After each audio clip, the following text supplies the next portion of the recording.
Godavari పులసకు duplicate పులస నుంచి సవాలు ఎదురవుతోంది. డూప్లికేట్ పులస ఏంటి అంటారా? అది తెలుసుకోవాలనుకుంటే ఈ వీడియోని పూర్తిగా చూడండి.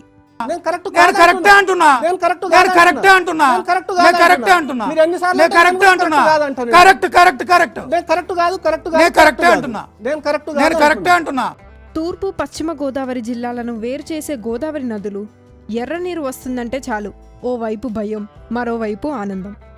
భయం ఎందుకు అంటే ఎక్కడ వరదలు బీభత్సం సృష్టిస్తాయా అని. ఇక ఆనందం ఎందుకు అంటే తమకు ఎంతో ఇష్టమైన పులస చేపని గోదావరి తల్లి తమ దగ్గరకు తీసుకొస్తుంది అని. ఒక చేప కోసం అంత సంతోషం ఎందుకు అంటారా? ఏడాదిలో 2 నెలలు మాత్రమే దొరికితే ఆ మాత్రం ఆనందం ఉంటుంది కదండి. మరి ఆస్ట్రేలియా, న్యూజిలాండ్ సముద్ర జలాలలో నివసించే ఈ చేప సంతానోత్పత్తి సమయంలో గుడ్లు పెట్టడానికి ఉభయ గోదావరి జిల్లాల సముద్ర జలాల్లోకి వస్తుంది. ఆషాఢ, శ్రావణ మాసాల్లో ఇక్కడ గుడ్లు పెట్టి మళ్ళీ సముద్రంలోకి వెళ్ళిపోతుంది. విలసగా పిలిచే ఈ చేప గోదావరిలోకి ఎర్రనీరు రాగా ఎదురువైపు ఈదుకుంటూ నదుల్లోకి వచ్చి 2-3 రోజుల్లోని పులసగా మారుతుంది. నిజానికి పులస 2 రకాలు. గోదావరిలో లభించేవి ఒక రకమైతే ఒరిస్సాలో దొరికేవి మరో రకం. అక్కడ నుంచి పెద్ద ఎత్తున పులస చేపలు మనకు దిగుమతి అవుతాయి. కాకపోతే వాటికి వీటికి తేడా ఏంటి అంటే ఒరిస్సా పులసలు సముద్రంలోవి, మన పులసలు స్వచ్ఛమైన గోదావరిలోవి. ఒరిస్సాతో పాటు బంగ్లాదేశ్లో దొరికిన గోదావరి జిల్లాలో దొరికిన పులసంత రుచి వాటికి ఉండదని ఆహార ప్రియులు చెప్తూ ఉంటారు. ఒరిస్సా పులసలు సముద్రంలో దొరుకుతాయి కాబట్టి టేస్ట్ తక్కువ కనుక వాటికి అంత ధర పలకదు.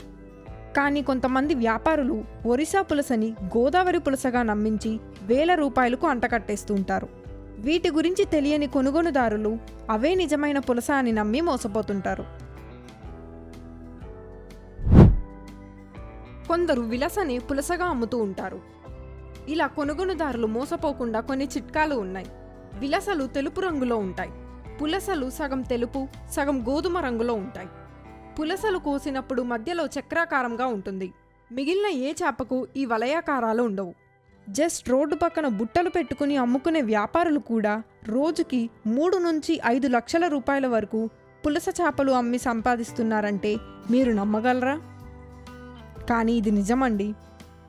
ఈ రేంజ్లో బిజినెస్ అవుతుంది అంటే దీనికి ఉన్న డిమాండ్ ఏ రేంజ్లో ఉందో ఈజీగా అర్థమవుతుంది కదా.